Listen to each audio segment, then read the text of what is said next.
The plan of the government right now is to address the rising number of road accidents in the country. That's the plan. And the agency that's responsible for road safety on our roads is the National Transport and Safety Authority. Say that. National Transport and Safety Authority. We've got an official from the NTSA here with us this morning. We've been talking about road safety for a while. Yesterday we spoke with the CEO of the Matatu Owners Association. Soon we are going to have a conversation with the Cabinet Secretary for Road and Transport, Kipchumba Murkomen. I'm sure he'll want to be back here. But today, Samuel Musumba, the Road Safety and Safety Strategies Manager at NTSA, is on the hot seat. Samuel, good morning. Good morning.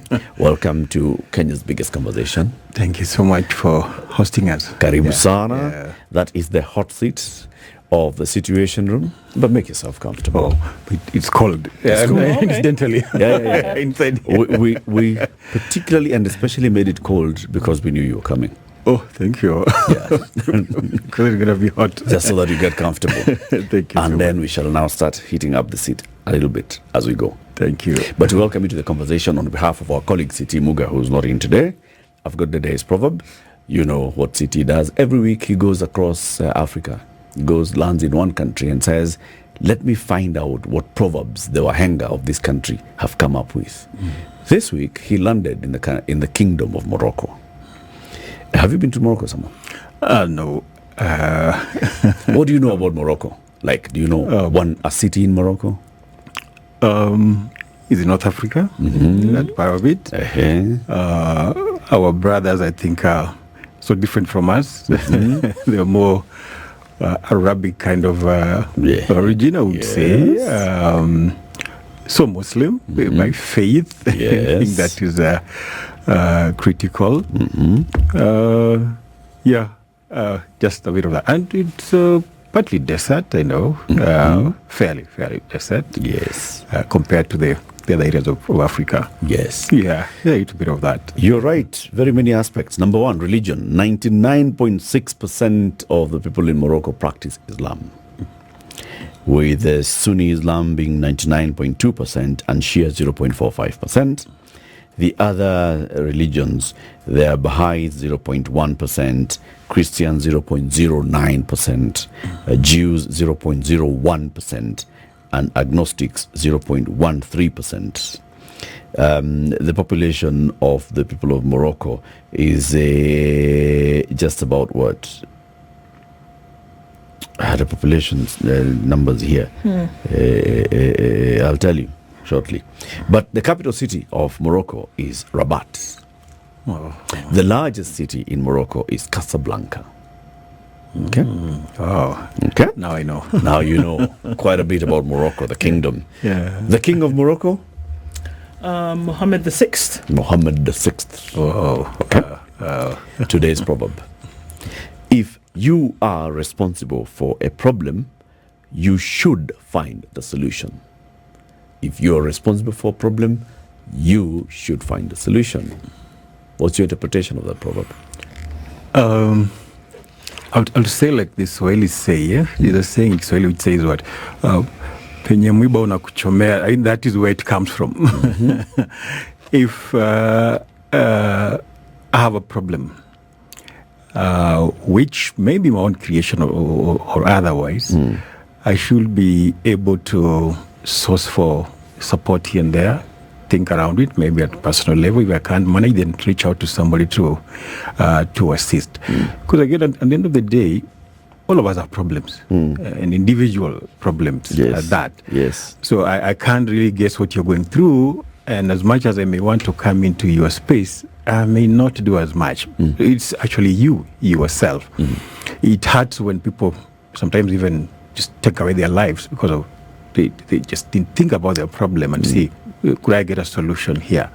So it is like you say in the proverb, it's more individual. It's me, because it's at the end of the day, it's my problem. Yeah, so it's the responsibility is me. Okay. Yeah. If it's a you problem, it's a you solution. It's a you solution.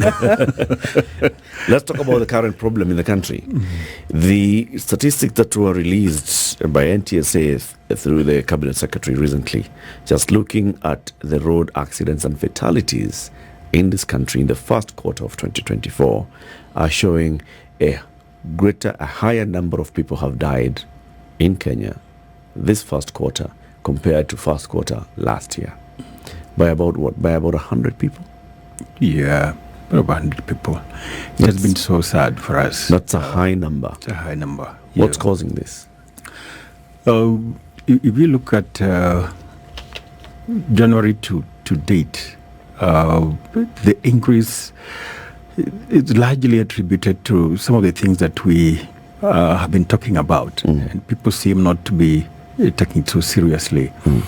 If you look at the period then preceding that January, the period of December and before, we had spirited campaigns just around issues that we think are causing these accidents on our roads. And we kept telling people, hey, can we be smart drivers on these roads? Can we be smart road users? A smart road user is cautious about my life and cautious about the life of the other person. If I'm this driver, passenger number one in this vehicle is me. At the end of the day, it doesn't matter what I do, but at the end of the day, it's my life that is number one here, which counts. And we talked about a couple of things: speeding, drinking and driving, this recklessness that we see, people just interfering even with the speed limiters. These are PSV vehicles and all that. But what do we see?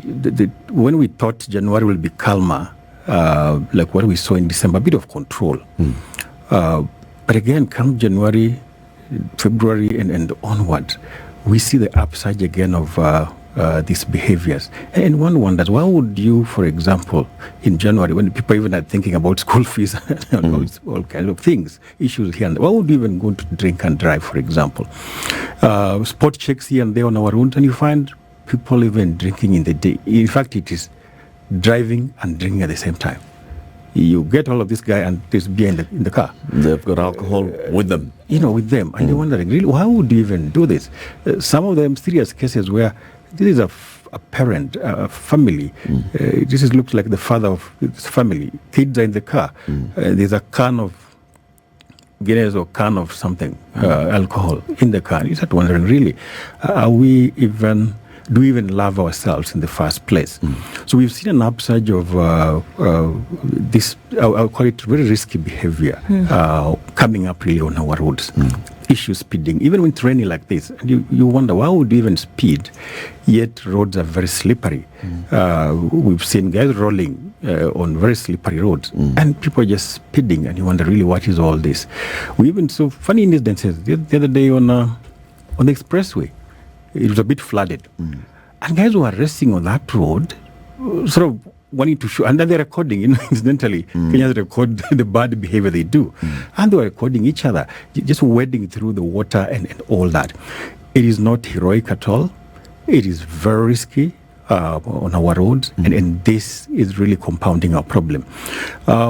What you actually informed us coming out recently, and you've seen us really a lot of enforcement and all that, is because of what we witnessed. And in the back end also, we are monitoring, particularly issues of speeds. We're really monitoring operations of these vehicles. And what we see, vehicles that have even gone through our inspection. And we've confirmed their functional speed limiters, their roadworthy vehicles.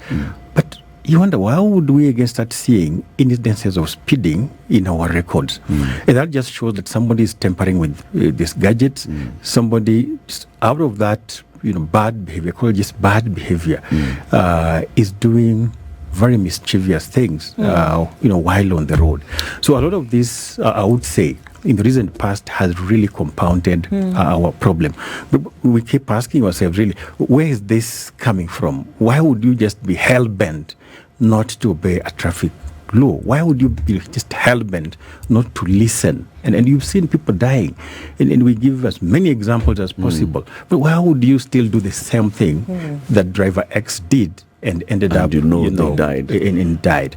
Okay. Yeah. So, Samuel, so from what I hear you saying, are you then attributing the increase in the number of road accidents that we have seen in the last 3 months and the deaths that we've seen, unfortunately, to bad behavior on the roads by drivers? Is that what you're saying? Absolutely. In fact, I would say 90% of the incidences we have reported, case by case by case, you realize this guy has just done a similar move like the other one.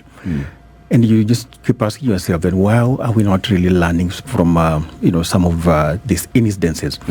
We are not also ruling out other underlying issues, because also in the recent past, you realize this is a very seasoned driver, 30 years experience, 20 years experience causing an accident. And you ask yourself, is it a question of, I don't know how to drive? No. I don't think that is the case. It can't be. Even if you took this guy for a retest, he'll pass. Yes. Because it's just a matter of just a matter of maneuvering the car and all that. So you start now unpackaging that and realize, no, there must be another problem here. As much as this driver will say, it was brake failure, they will blame it on brake failure, blame it on the other person, aliningia vibaya, that kind of thing. But you realize there could be other underlying issues. And what we are realizing actually is that people are going through a lot of things. Mental health issues are now coming in as well. Stress-related issues are coming in. That when you do something and then you can't explain what you've done, that means your mind was not really here. You were not concentrating. And that means it's something else that could actually be pushing you to do that. And so as we try to unpackage that, and we're telling drivers, be honest enough to say, I'm going through problem X and Y. Your good proverb said, it's you who knows the problem. It's you really who must come up and say, I'm going through this stress. I'm going through these financial issues maybe. I'm going through a couple of things. So then we look at what remedy should we, give you. But that is not coming out, particularly the male drivers. They don't speak out, then end up causing some of these accidents, and you can't even explain them. Why would you, do such a thing? Samuel. Yeah. The information that you've given us, it sounds strong and compelling. Is it scientific or is it anecdotal?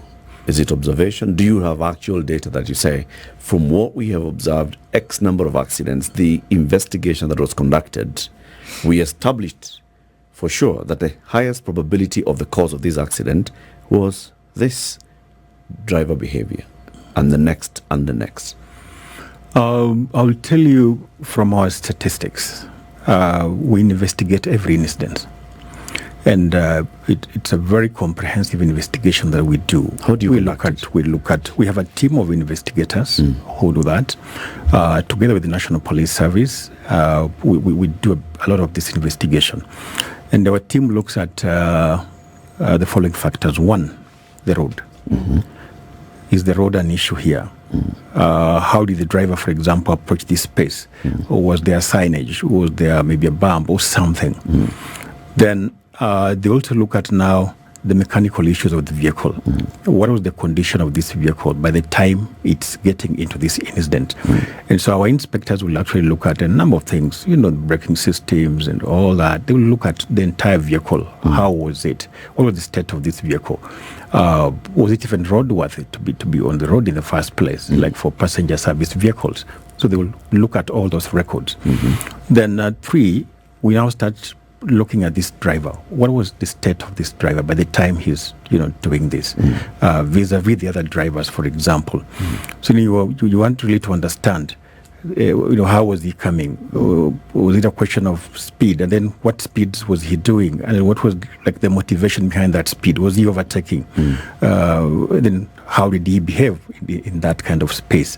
So these three should be able to really give us an understanding of really what transpired here before we condemn. We'd not rush to condemn, say, this driver is bad or something. We must get to the bottom of it. You must conduct a proper investigation. Yes. And that's why sometimes... Take me through how an investigation is conducted. Let's say an accident has occurred, the latest one, Ngata, or the one involving the KU bus and the students. So take me through. This accident has happened. We have seen it publicly. There was a bus, there was an oncoming truck, there was another truck. How does the investigation begin? No, it all starts with the first reporting. The first people to report the accident are the police, who arrive at the accident scene. And they have a very elaborate checklist that then they have to pick that report. It's called a P41 form, including even sketching really how the accident scene looks like, and they'll be able to pick all that. And these days we even do take pictures as evidence just to be able to put up a good report. Now, based on that, once we get that alert, because they're the ones who will give the first alert and say, hey, an accident has happened here, 2 people have died, and this kind of thing involving, so they pick all that information. Okay. So once we get that, then we're able to analyze and see, then really how does it look like? Then now we send our team to the ground to start looking at, it's like most like fact finding. Okay. If you said and sketched that these are the scratch marks, this is how this vehicle behaved and all that, are we able to corroborate that information through also our investigation? So then while at the site, we're also able now to go through the finer details of each and every part of that report. Look at the road, for example. How is this guy coming in terms of speed? And then what are the speed limits around that area by the design of that road? Because most of the roads have those signages to indicate it's 100 kilometers per hour here, it's 50 and all that. So then we're able to pick that and say, then what speed was this vehicle doing? And that calls the mechanical guy to come in and say, hey, let me look at the speedometer of this vehicle. How is it moving at this point? Vis-a-vis the speed that has been provided, in that stretch of that stretch of that vehicle. Of course, then our civil engineers are also there looking at this road. How is it like? What do we lack here? What was there that could have necessitated this accident to really have happened? And that is a lot of information, actually, you get. A lot of information. The mechanical issues of this vehicle and the road, there's a lot of information around it. Now, before we get to the driver, and we're able to ask a couple of questions. If, luckily, the driver is still alive, there is so much information we get from this particular driver. What really happened? What really transpired? Because it's the guy behind the wheel. If not, then were there any other people who saw this? And Kenyans really are very good at witnessing. And they are very good reporters. We saw Alikuja and this kind of thing. They're also able to give some information here and there. But that does not end there. If it's a passenger service vehicle, for example, we'll undertake an audit of that SACCO or company to also get to understand the safety status of even the other vehicles in that company or SACCO. And I will tell you, the incidents that we've seen, also in the recent past, is that when you go now to do the audit of this SACCO, you realize this guy is almost 80% or 90% not compliant. Or you still have also speed issues. Compliant with what? The law. Like, for example, you realize sometimes some of these vehicles are not even inspected. A good percentage are still doing high speeds, While you thought it was only this one, they realize even their speed limiters are not working for a number of those vehicles. You realize, And you check also the speed incidences by that company, because we do the back-end checks. We have a system that actually monitors, at the back end. They realize, hey, these guys actually have tampered with these gadgets. They've actually been speeding. Or sometimes they would work in cahoot with the speed governor dealers to tamper with those gadgets so that it only transmits a minimum speed. Right. Well, how would you explain a fleet of about, say, 50 vehicles transmitting the same speed, same stretch, like 70 kilometers per hour? I mean, but it's foolhardy. NTSA is aware of this information, or once we do those audits, then we're able to pick out this information, and that's where you see us really hitting hard sometimes on some of these companies. We even suspend them. Companies like just recently the Red Express that we saw, the Kent Silver that went down the other day and all that. We realized majority of these vehicles, actually, these guys have tampered with these gadgets. And so we decide, hey, you are complete road unworthy, suspended, until you comply with our regulations. And it's very punitive, by the way we do it. Because you can imagine suspending even just for a day or two. Yeah. You're not in business. Yep. It really hits you, so hard. So from all this information that we get from our investigation, from our back-end reports through our systems, then we're able to put all this together. And when you see us suspending a company or a SACCO, it is not that like some Kenyans say, oh, you're biased, oh, it's not about... It's not a knee-jerk reaction. It's not a knee-jerk reaction. And sometimes Kenyans even hit us, say, but why are you not taking action on this? It's because we're doing that investigation. We really want to come up with a case that when we suspend you, then we know what we are talking about. Okay. And that will not end up there. We'll still ask you to comply, and we still work with you through the journey of compliance until you comply before we put you back on the road. Samuel Musumba is the Road Safety and Safety Strategies Manager at the National Transport and Safety Authority. Is there and? Is it National Transport Safety Authority? Yeah, not Okay. and. Not and. No. National and Transport and Safety and Authority. NTSA. He's our guest this morning. We're talking about what we're seeing in the roads. What's the cause of the current surge in road accidents? What do we attribute the majority of the road accidents in our country to? And what strategies has NTSA come up with to address them, both now and in the past?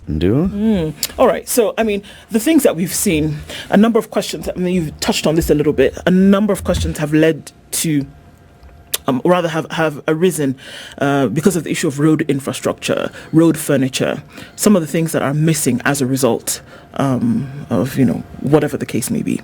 It's interesting as you give those numbers.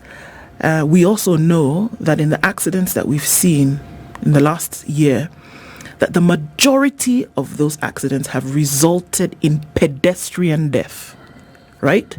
So 445, I believe, is the number out of the total that we were given.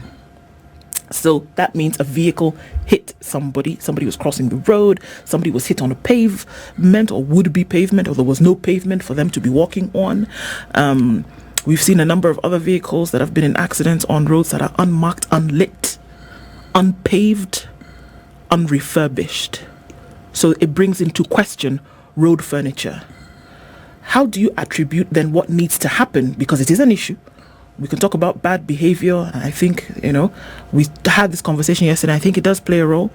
But road furniture is a big thing, especially if we are seeing that people who are not in vehicles are being affected, right? So how does that come into play in then the investigations or the conversations that you have around what needs to happen to reduce the number of accidents that we're seeing on the roads? I agree with you that really our infrastructure sometimes also contributes to about almost 20% there on what we see on our roads. But also say that government has tried. Our government has really tried. The 2-3 areas of government, the presidents who have been there in terms of improving infrastructure.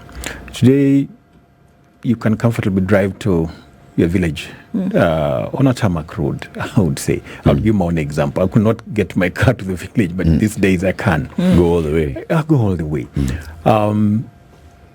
Quite a number of roads now, well done and marked. But of course, there could be others that still need a lot of work to be done on those roads. Now, where we sit as NTSA, we do not construct roads, and neither do we maintain those roads. They're done by road agencies, Kenha, Kura, and Nkera. But what do? We plug in terms of then flagging out the risk. Sorry, the road safety risks on some of these roads. And if you look at sometimes when we are flagging out these roads, it's evidence-based. Hey, pedestrians have died here. Yeah. We flagged out for so many days on the Outer Ring Road. Kept saying, hey, guys are dying here. Look, can we do something? So what normally happens is there's so much information sharing between ourselves and the road agencies, just informing them that we need an improvement in this particular area. Is it? Can I? Yeah. Sorry, Yes, if I sure. may interject. Is it just as robust or as intense? Just a few minutes ago, you talked about the fact that when you're following up with compliance with drivers, you go so far as to remove them. You say you will not be able to use this road. You are not compliant, so you can't use the road. We revoke a license. We follow up with you. We do what? There was a word you used. I can't quite recall, but we follow up with you until we are satisfied that you're compliant. Is then we now let you back on the road. The audit, yes. Audit. Thank you. Yes. It's just as serious for the road agencies that you say are in charge of the road furniture or the road infrastructure, whether it be Kenha, Kura, Kera. It's just as important if there's an unlit road, or if there's an unmarked road, or if there is an unfinished road where there have been accidents regularly. We even sometimes call them black spots. Oh, yeah. Are you just as insistent on these road agencies, leave alone that they're your brothers in government, to say, my friends, we even close off this road until you guys have done what you need to do to ensure that this road actually then is compliant? Should it not be the same gust and vim with which you talk to road users about how they must be compliant, that these agencies who are responsible for this road furniture must also be compliant? Yeah. Do you do the same thing and say, Kenna, we'll close this road? There is accountability in government. When agencies in government are working together, there's always that accountability to each other. And we hold each other very accountable. I will tell you that the information we share with the road agencies on a regular basis, because we also do the audits. Well, if this road has had issues, then we do those audits. We check. Then we're able to give out a report to the agencies and say, hey, are we able to act on this? What we're happy about is that when we are doing some of these audits, many a times we also invite the same engineers and say, hey, come, see what you've done. And we're happy that they're able to see these mistakes. They're able to see the need to change some of this infrastructure. And quite a number of roads, I don't have the records here, but quite a number of roads actually have been improved, following that exchange of information. You may not really see us going to the road and mandamano, and say, hey, like you do with road users, funga this, like you do with road users. That. But I would say in the back end, we have our own mandamanos, because we hold each other really very, very accountable and say, hey, look, this road is so bad. Can we do something? In fact, gladly we have an engineer, civil engineer, heading that particular department from our end. It was never easy. I remember when joining NTSA, it was not very easy to push the engineers to change something. So they would ask you, you don't understand this thing. You're not an engineer. Just like lawyers say, you're not a learned friend. So what are you even telling me? They will even ask you, which design manuals are you talking about? Where you get your information from. But these days, these are engineers who speaks their language. The reports she gives are really very, very informed, because she's an engineer by background. And we've seen a lot of action being taken. The other thing that I really also want to encourage the public is petition. Actually, the public can petition. You can do that. The same mandamanos you're talking about, they can actually petition government and say, this road, we are not going to use it. No vehicle goes through here until this is done. And we listen to that, a lot. But of course, we don't want you to go and block the roads and put, roadblocks and all. We may not need to. Those roads are already blocked. See, that's why we are there. Enterprise Road. Let me read the core functions of NTSA. NTSA number 1 is established by law, right? The NTSA Act. And therefore, you're an authority. You're not just that is some fly by night, some working guy there. No. Core functions: to maintain functions of the authority as outlined in law, to advise and make recommendations on matters relating to road safety, road transport and safety, to implement policies relating to road transport and safety, plan, manage and regulate the road transport sector in accordance with the law, ensure provision of safe, reliable and efficient road transport service. Okay? Absolutely. So from what I understand from here, and you can correct me, is that as an authority, you're number 1 looking at road transport sector in Kenya holistically. You advise and develop policies that govern road safety in the country. And road safety includes all those elements, from the infrastructure itself to the training of the people who are going to use the road to enforcement of the law, right? Yeah. We see you acting when you, for example, suspend a circle, when you are testing drivers and giving them driving licenses, when you are inspecting vehicles and giving them the stickers, roadworthiness, the NTSA stickers for PSVs and all and so forth. Do you have a policy, and do you review and revise a policy that looks holistically at road safety in the country? That says, for example, that this is the standard of a safe road for all users. And users here include vehicles, four-wheeled vehicles, 27-wheeled vehicles, to two-wheeled vehicles, to non-motorized transport, to pedestrians. And this is the basic standard for such a road that would be considered safe. And then this is the behavior that's expected of all the road users. Is there such a policy document that we can say that we can look at? In fact, many policies, I would not just say one, touching on a number of those areas that you've spoken about. We have policies around vehicles. We have policies on the different road users and how they're supposed to do this. Issues of infrastructure, of course, which fall under another agency. They also have policies to that, and we leverage on that, the existing policies that are there. Then we're able to put up certain recommendations, way forwards to then how do we behave, how do we address some of these issues. So they are there, I would say. How often are they reviewed? Policies in government, their continuous reviews are there. 3 years, 5 years, those reviews are always there, depending also on emerging issues. Currently, like now, I know our sister agencies are looking at, and together with ourselves as well, we've been part of the teams that are looking at design issues, road design issues, the manuals that then were there before, they're now being revised to take into consideration now the very many emerging issues. We have now so many NMTs, so many cities like Nairobi. If you look at Nairobi, the way it was designed previously, it was just like meant for motorists alone.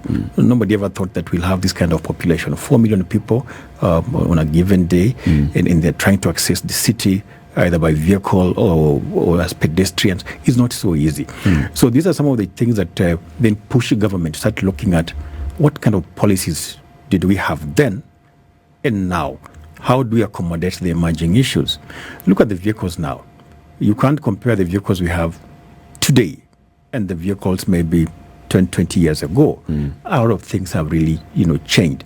So again, now it behoves us to start looking at what are the standards? What kind of standards are we looking at as a country in terms of consumption of the vehicles that we have? So that again pushes us to start looking at the standards, review some of the standards, which is policy in essence, and see that then we accommodate all this for the safety of everyone. So I would say it's regular, and sometimes it's really need based because of the emerging issues. In what do we do? Look at even the licensing that we are doing. We had to change a lot of the system just to accommodate all these new changes. If you look at now the structure of our licensing, it's not like it used to be. You start from class A, which is motorbikes, as you go, higher. So what are we looking at in that? We are looking at how do we professionalize driving. It's no longer driving in all those days was for failures. Your child failed the KCP, driving, and sometimes maybe that explains why we have sometimes even rogue drivers, because I was blacklisted in my family as the black sheep. So, but that is not to justify the wrongs that people are doing now. And that's why we look at all these policies. Are we able, can they accommodate the emerging issues? Can they accommodate improvement, moving forward? As the foremost authority on matters safety on our roads in the country, what is your relationship with the road agencies? Are you an advisor to them? Are you a cousin to them? Or are you one that comes on matters of safety? Your say is final and they should implement. We offer advisory. Just by going by our mandate, it is more advisory because we don't construct those roads per se. Yep. We don't control the budget to, put up a road or make any changes. We may propose, for example, hey, put a footbridge here, but that will be dependent on many other things, budget issues, their plan of action. So we say we can compromise on safety because of budget issues and all in the design of a road? I cannot say that. In fact, I cannot vouch for that. I would... because that sounds like that's what will end up happening. For example, you've given us an example of Outer Ring Road. For a long time, Outer Ring Road did not have a single footbridge. Does it have any now? Right now they are. Yeah, okay. So a couple of footbridges now have gone up. But during the initial construction of this road, no footbridges. Right now on Mombasa Road, the areas that have the expressway, how many footbridges do we have? Imara Daima, General Motors, Mlolongo, South B, South C. Right? And long stretches without footbridges. What's the conversation there? Do you come up and say, because of road safety, if you don't have a footbridge, then give us an alternative that will ensure that pedestrians can use this road and cross from one end of the road to another? Absolutely. And is that compelling or is it just advisory? And the road agency can just look and say, nyinyi mnajua Ngong Road pesa ile tulipoa ya kujenga Ngong Road. Mnatuambia tuweke footbridge sasa. Because Ngong Road has no footbridges. Yeah, actually Ngong Road doesn't have, It doesn't have footbridges. But then the way Ngong Road was done, there's a lot of allowance for pedestrians, movement, even cycling, by the way. I think it's the only road that you can cycle. On a part of Ngong Road. On part of Ngong Road, yeah. I know it's not to the end of Karen and all that, but part of it, good demonstration. Lights are working. People can cross from point A to B, which is a good thing.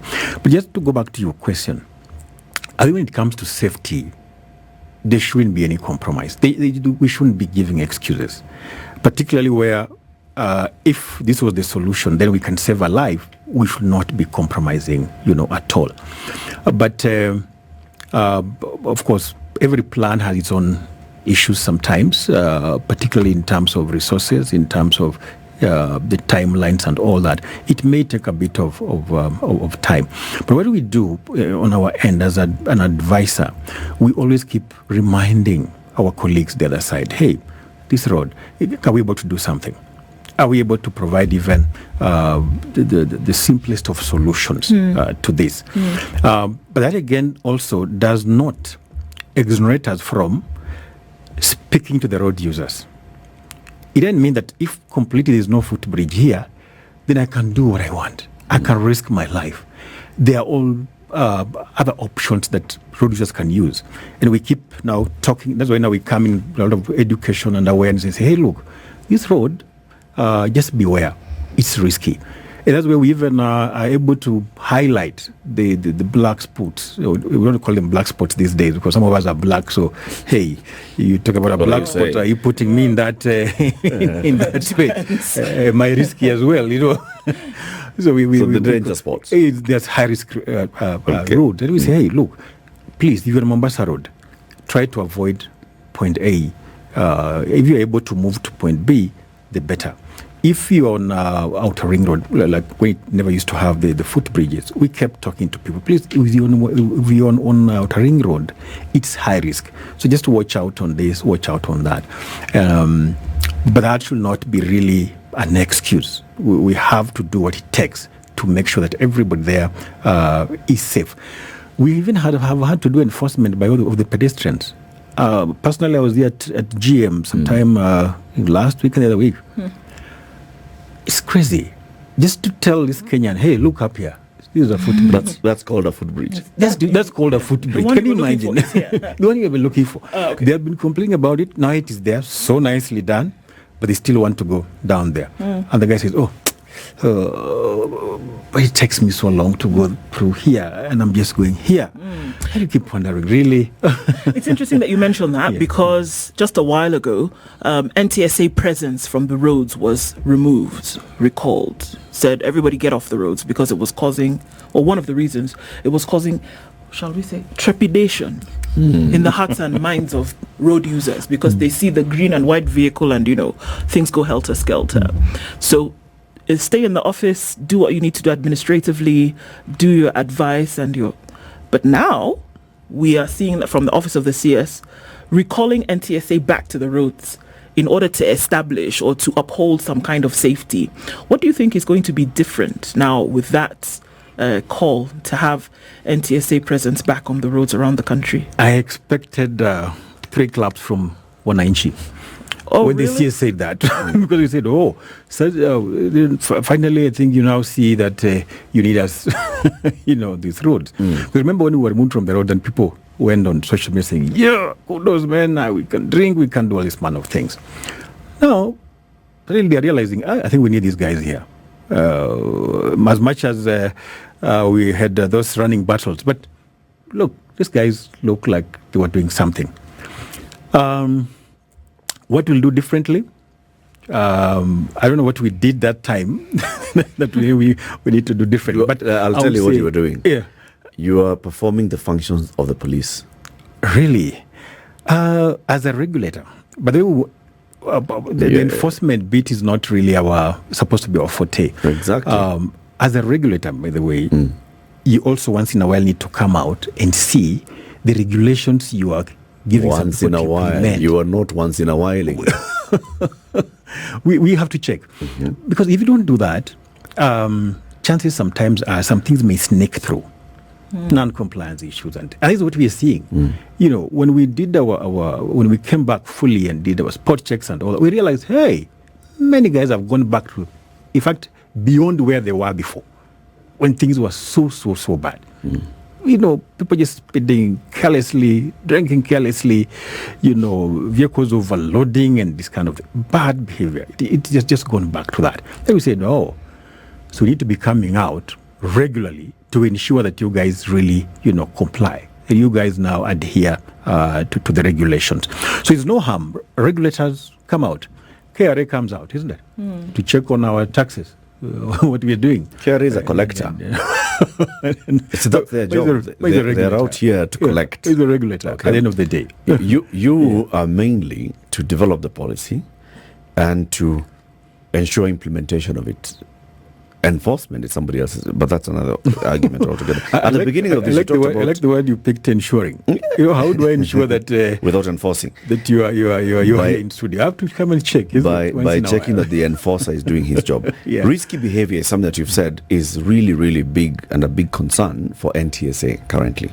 And a number of times when you were talking about the various issues, speeding, people tampering with the speed limiters, people just behaving like, rogue drivers on the road, you said there must be something that's going on here that we need to establish. Have you begun any sort of study to understand why motorists behave the way they behave? We have been doing a lot of evaluations, and that includes even impact evaluation on some of our strategies that we have undertaken. And that has really informed even the next strategies that we have. I mentioned here that we are seeing an increase in seasoned drivers being involved in accidents. So it begs the question, really what is happening here? Is it a question of, I don't know how to drive? I think that is not the case. What then is happening? Out of issues now, if you look at what we have investigated, some of the incidences, you realize there were other underlying issues. Case by case, you realize, it happened to Pond University, now it's KU, and the other driver. These guys are very mature people. You start wondering, there must be a problem here. So then the packaging of our next programs are going to be really informed by what we are getting from the evaluations from these instances. Like now, our biggest concern is how do we start addressing some of these underlying issues? Some could be medical conditions that completely this driver is actually maybe not seeing, or has pressure, or a number of complications. Then how do we address that? I'll tell you, we did recently a medical camp for drivers in Nairobi. These were school drivers and all that.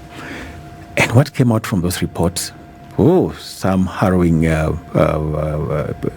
evidences where a driver cannot even read that word spice where I'm seated. Can you imagine? And that's the guy on the road. And then you ask this driver, are you having a problem? Nikisema nitafutwa kazi. It's like my contract. It's dependent on my living. So then now that takes us back to start talking to the employers. Please let that not be the contract. That the moment I say I can't read that, then you have no job. I have no job. I think that should not be the case. We should not rush to really condemnation, but are we able to come up with programs to assist? These are sick cases, isn't it? Okay. I mean, who says that when you put on... What does that then call for? Does it call for regular retesting? When you're renewing your driving license, then you, after a period of time, maybe after every 3 years, every driver was to get a renewal of your DL, you go through some of these medical tests. Absolutely. Number one. And number two, and this I think I'm just going to offer you as advice, as you're looking at all these matters, there's a report that was prepared by a task force appointed by the President and the Minister for Health in 2020, looking at the mental health status of our country. And the experts in that report, in that task force, told the government that mental health is a medical emergency, is a national emergency. Maybe this, what you're seeing, and you've attributed a lot of it to stress, is a manifestation of that. As a policy, people come up with a policy that looks at mental health and what it's doing to people. If somebody is driving and they're drinking, if somebody is speeding and they know that they're speeding, there's something else. Oh, by the way, very, very good observation. Very good observation. And I think that is what is really attracting us to then how do we tailor make programs that will start coming up with these things, making drivers even you open up, and all that. Because if we can't explain certain things, then it becomes even more riskier. And if you look at even the alcohol, the drink driving, some of it is what you've just alluded to. It has a bit of stress issues. In fact, alcohol abuse, not even just use, starehe and shorehe, the way people are calling it. Because how would you explain, you arrest this driver on Langata Road this Friday. Next Friday, same road, same time, 3 a.m., same vehicle sometimes, in fact, many times, same vehicle, same circumstances. It just starts telling you something, that this guy is not like this bad guy who is just out to, defeat the law and all that. But there could be other underlying issues. So that is an opportunity for us. And even as we look at the next programs, we should be able to start now packaging very tailor-made programs to address some of these challenges among our people. Asante. Samuel Musumba, Road Safety and Safety Strategies Manager at NTSA, has been our guest. This is the Situation Room, the only way to start your day.